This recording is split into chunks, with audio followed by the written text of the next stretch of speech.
I never thought that pig farming would, link us with the most amazing chefs and restaurants and different places really around the world.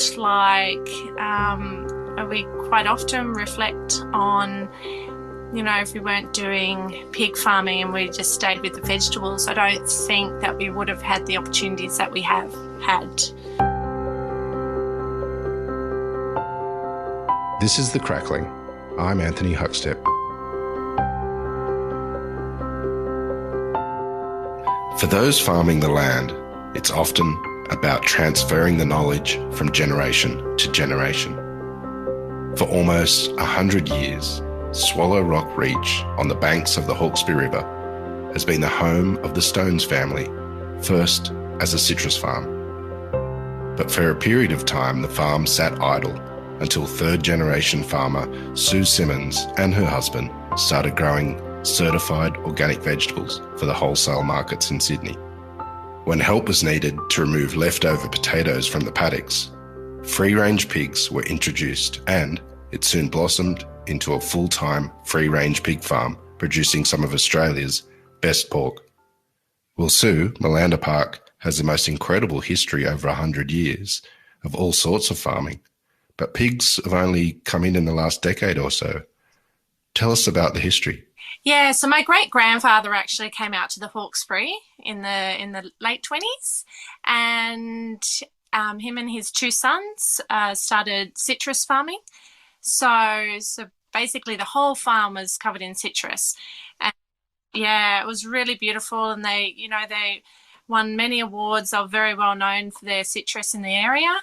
And after many floods and all sorts of challenges in the 80s, my grandfather was just like, yeah, nah, let's call it it was just getting too much. And so I have beautiful memories growing up, quite young, picking oranges with him and everything like that. But then so in the 80s, it was basically from there, it sat still, the farm, for about 20 years. And my father and my uncles would run some cattle and grow a couple of crops of watermelons and pumpkins just to, keep things kind of happening, but nothing commercially. And it wasn't until the early 2000 that Matt and I decided, hey, this is, we've got something special here. Let's try and make a go of it. So, yeah, so we pulled out all the trees, all the orange trees, because they're all old and really couldn't use them. And we started growing vegetables and cattle. So, well, that was the beginning of Swallow Rock Organics. Tell us about what it was like becoming a farmer. I mean, did you have experience prior to that? No, absolutely not. So, Matt and I actually met back in high school, and he just came from a neighbouring town, no farming background whatsoever, and he came up to me and said, "Can I heard you got a farm. Can I come over and catch rabbits?" And I was like, "Oh, okay. I've never had that asked before, but yes, sure." And basically, we hung out every weekend after that, rabbiting. Yeah, and so Matt just grew, just so fond of the land, and obviously me, and yeah, and So, but then we never really looked at farming at the beginning as a career, basically. So he went into a trade as a fitter and machinist, and I was a chef. Well, I was an apprentice chef and went into chefing. So, yeah. So it wasn't till we had our first daughter in 2000 that we then decided, hang on, let's get rid of our trades, and we'll just try and make a go of the farm. Well, before we get more into the farm, tell us a little bit about what led you to start a career as a chef. What was the interest there with food? My upbringing, my mother was very, I suppose the word is alternative. Like it was all about healthy eating, wholesome eating. And so growing up, we were, uh, opened up to a variety of different foods and no processed foods whatsoever. So I suppose my sister and I, because my sister's also a chef, we enjoyed eating healthy and knowing where our food came from and all of that. So that it all just kind of flowed into our love of food and cooking, really.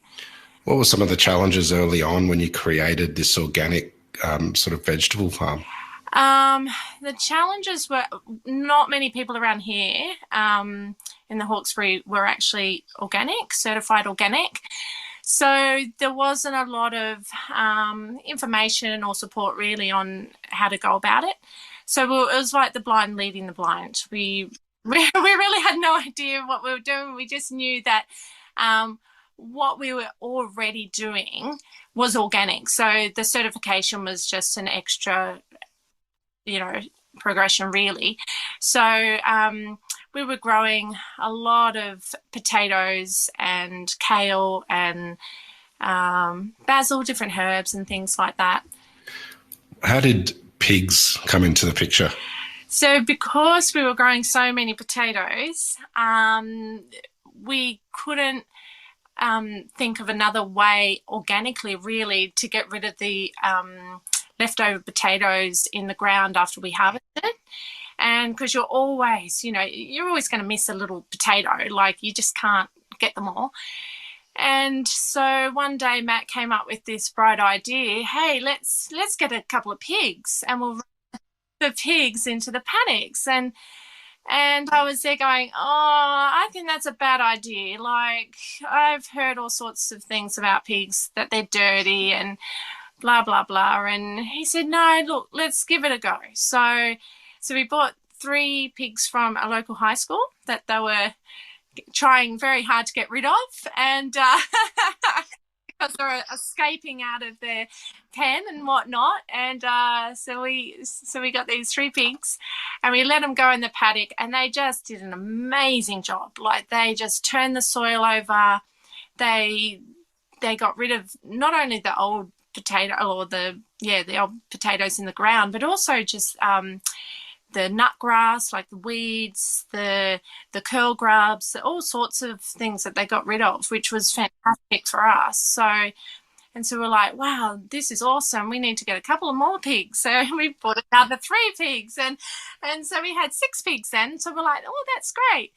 And then we did work out pretty quickly after had different chefs come over and pick up their potatoes and whatnot, and their interest towards the pigs was, pretty full on. And they were like, oh, well, as soon as they've got piglets, can we have them? And we're like, oh, wow, okay. So there's a market there for pigs. And so that's basically how we got into pig farming. We never, ever set out to be pig farmers. It was a natural progression with the potatoes, really.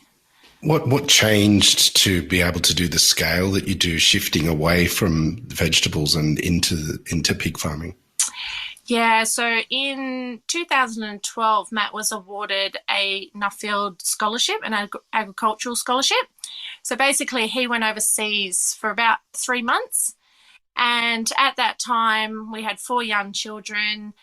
It was just the 2 of us working on the farm. And I said to him, I cannot do potatoes or vegetables and pigs. I said, something's got to go. And obviously it was the vegetables because, the pigs were living things. So, so that's where our focus was on the pigs. And then when he came back from his travels, we sat down and talked about it, and we said, look, let's just really focus on doing free-range pigs well, and we still grow crops and things for the pigs, but it's just not at a commercial, vegetable, Great. Well, what's life like for the pigs on the farm? Can you take us there and tell us what it's like? Well, they have a lovely life. So basically, they sleep in every morning. They, get up and just go straight to their feeder or walk around and graze. They've got access to, wallows during the summer, plenty of shade. They're kind of really living the dream for a pig, really. Like they're very well looked after. And then part of their diet, like yes, they do have their, the pastures and things, but we have a dietitian work on their pellets. So they have like, yeah, a pellet that they have access to 24/7, and then we also give them some treats, like whether it's maybe some chocolate cake or something like that, and I that might be a little bit of a secret for the sweet tasting suckling pigs, maybe. So Well, tell us a bit more about their diet and what impact it's had on the eating quality of the pork. Has it changed over the years, focusing on that eating quality? yeah, definitely. So see, every customer requires basically a different carcass, and so for a suckling pig, you're really looking at you want that nice fatty little pig, so and to get that you really need to give them higher fat diet basically, but you don't want that for your growers. You don't want to give that to the pigs that are going off to the butcher because they go, nah, it's too much fat. So it is a balancing act, and their diet does definitely change as they grow bigger. So we really reduce how much fat they're getting when they're over like that 30 kilo mark kind of thing. So, but when they're little, they've got, endless supply. They don't have to watch their waistline, that's for sure, when they're little. What's a typical day on the farm like for you and Matt? Well, we're up early to feed all our Vila calves first. We provide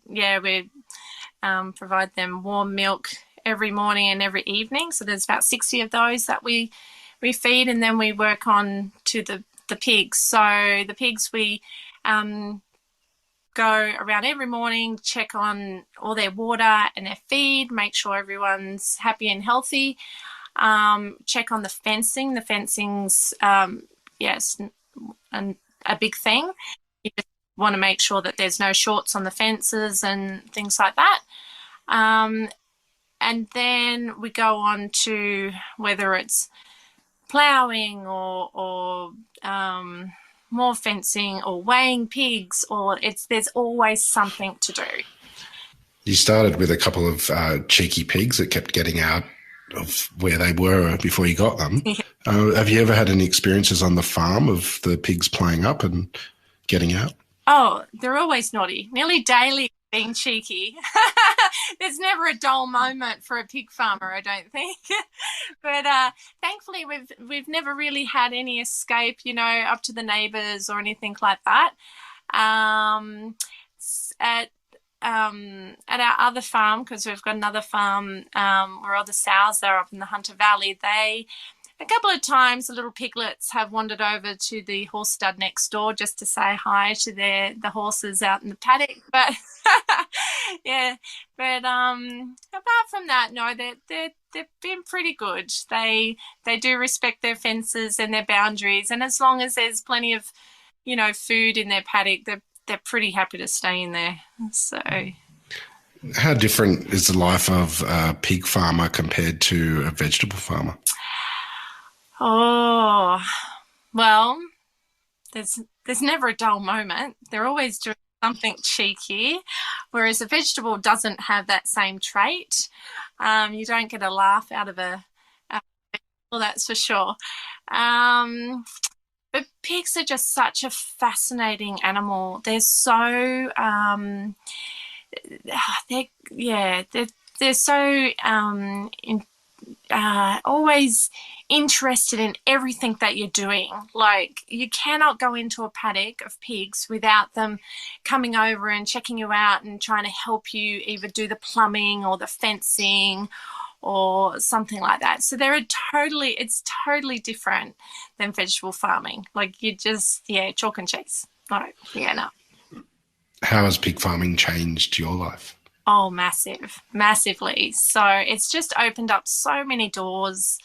I never thought that pig farming would, link us with the most amazing chefs and restaurants and different places really around the world. Like, we quite often reflect on, if we weren't doing pig farming and we just stayed with the vegetables, I don't think that we would have had the opportunities that we have had.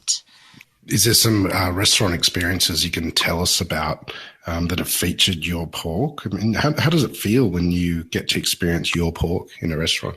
Yeah, it's fantastic. So it's just rewarding, like all that hard work, and to see a chef be able to cook it so beautifully is really rewarding. So we started.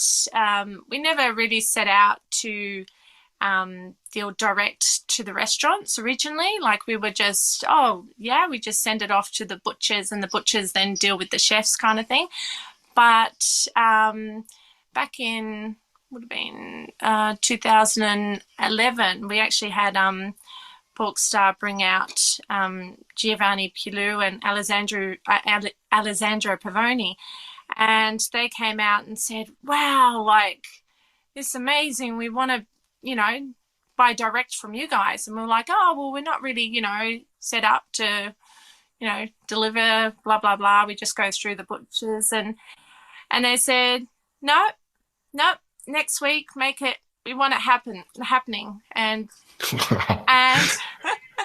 and then that's it. That's where it took off. So it was all because of that visit from Giovanni and Alessandro that the business went down the line of dealing direct with the restaurants. So so every week we now do a delivery to the restaurants in Sydney because of that encounter. So. Can you tell us about any experience of eating your pork at Pilou or Meggio, both amazing restaurants and incredible chefs? Yeah, so like Giovanni, what do you say? He's just amazing, and his head chef Federico do such an amazing job with cooking suckling pigs. Like, it's just so beautifully. It's like art on a plate by the time they're finished. It's so nice, and same, with all the other chefs. Like, every time we go into a restaurant, they've just cooked it to perfection, and it's it's such an honor to be able to go in and enjoy and see our produce go straight, like, all the way through to the plate and have it dished up so beautifully to us. So, what's it been like working with Matt on the property? Do you share responsibilities? Is there ever any challenges given that you're also married? No, it's really funny, actually. It's like we're still in that honeymoon phase after 25 years. We enjoy every minute of working with each other, and when he's at the other farm, 2 days a week, and it's kind of weird not we do everything together on the farm. So whether it's feeding or fencing or whatever, it's definitely the two of us doing it together. So, You mentioned the other farm. Can you tell us what's the difference between the two farms and why you've got two of them? Yeah, so basically we've put all the sows, all the breeding sows, on one property, and the other property has basically all the grower pigs. So on where all the sows are, they basically, that's where they have all their babies, and then we wean them at 6 weeks old, and then we transport the piglets down to the other farm. So, and we've done that because there's a few reasons. Like management is a lot easier. So and also biosecurity. So that's one thing they've identified is, if there was going to be a disease outbreak, it would probably be in the Sydney Basin. And so we were like, okay, well, let's put our sows out of the Sydney Basin, and we'll just have our grower pigs here in the basin. So that was probably the most, that's the main reason really why we had the two properties. Well, tell us a bit about your pigs. What breeds are they, and why do you work with those? Yeah, so over time we have changed. So we started off with more like the rare breeds, the heritage kind of breeds, but commercially that was a little bit challenging because every customer wants something different, like whether it's high fat or low fat or different muscle, or so we try to kind of develop our own line, not our own breed, but just our own line. So we basically have like your commercial breeds, like your large white and landrace, but we've kind of crossed those with like a Hampshire or a Duroc, and the more the heritage for us, the heritage sows go better outdoors and over summer and everything like that. But then they get AI'd with a large white and a landrace, and it just produces. I mean, for us, we're happy with that carcass, and the customers are happy with that line of pigs. Being starting your career as a chef, are you the cook in the house, and does pork feature at home? Yes, we eat a fair bit of pork. We basically only really eat our own meat. So we do run some sheep and cattle for our own consumption. But yes, pork is definitely consumed a fair bit. Mainly too because our children do the farmers markets for us, so we basically eat whatever's, if there's ever any leftovers. That's our dinner. But at the end of the day, we really appreciate the meat on our plate, and I think that's how we've brought our children up. That an animal, at the end of the day, yes, it's a piece of meat, but an animal has to be sacrificed for us to enjoy, basically. So it's never taken for granted what we have on our plates, that's for sure. Is there any particular cut or cooking method that you like to do at home with pork? Yeah, so many years ago, when Martin Boats came out to the Hawkesbury, the Cook's Co-op, he cooked us a beautiful neck or scotch in milk. It's like an Italian way, and it is absolutely delicious. And so he cooked that for us a few times, and now that's kind of what I do. So the kids know it's not my recipe, but they'll call it, is it Marty's pork neck? And I'll say, yeah, that's what we're having tonight. So, but it's so delicious, and it's literally just the pork. It's just slowly cooked in the milk and with garlic and sage and whatnot, and it's so delicious. Your pork features in some of the best restaurants in Australia. What do you think's so special about it? Well, I think it's because the chefs, other than the taste, like I think that it's got that really beautiful, sweet, clean taste. And also I think, like, so it's all about the environment that they're brought up in. But also I think having the chefs come out and actually be proud of the way that we farm it. You've got to start off with good produce, and I think, but not just good produce, but the whole story behind it. And I think that really shines through with the dishes that they're producing. You mentioned farmers markets and your kids working there selling the pork. How important are farmers markets for your business? Yeah, so we've only got one store down at Carriage Works at Everleigh. And so, yeah, so our two kids go down there every week and do a fantastic job, I must say, for 13 and a 16-year-old. Wow. And nothing like Sardia Merley, so it's very good training. But they're really proud of the product. They're proud of the fact of how we farm, and I think that reflects the whole way through. So, and the customers are definitely happy because the kids can answer the questions about how the animals are raised. You started farming with veg and moved into pigs, but without any experience of either beforehand. How has working the land changed your perception of farming and food production?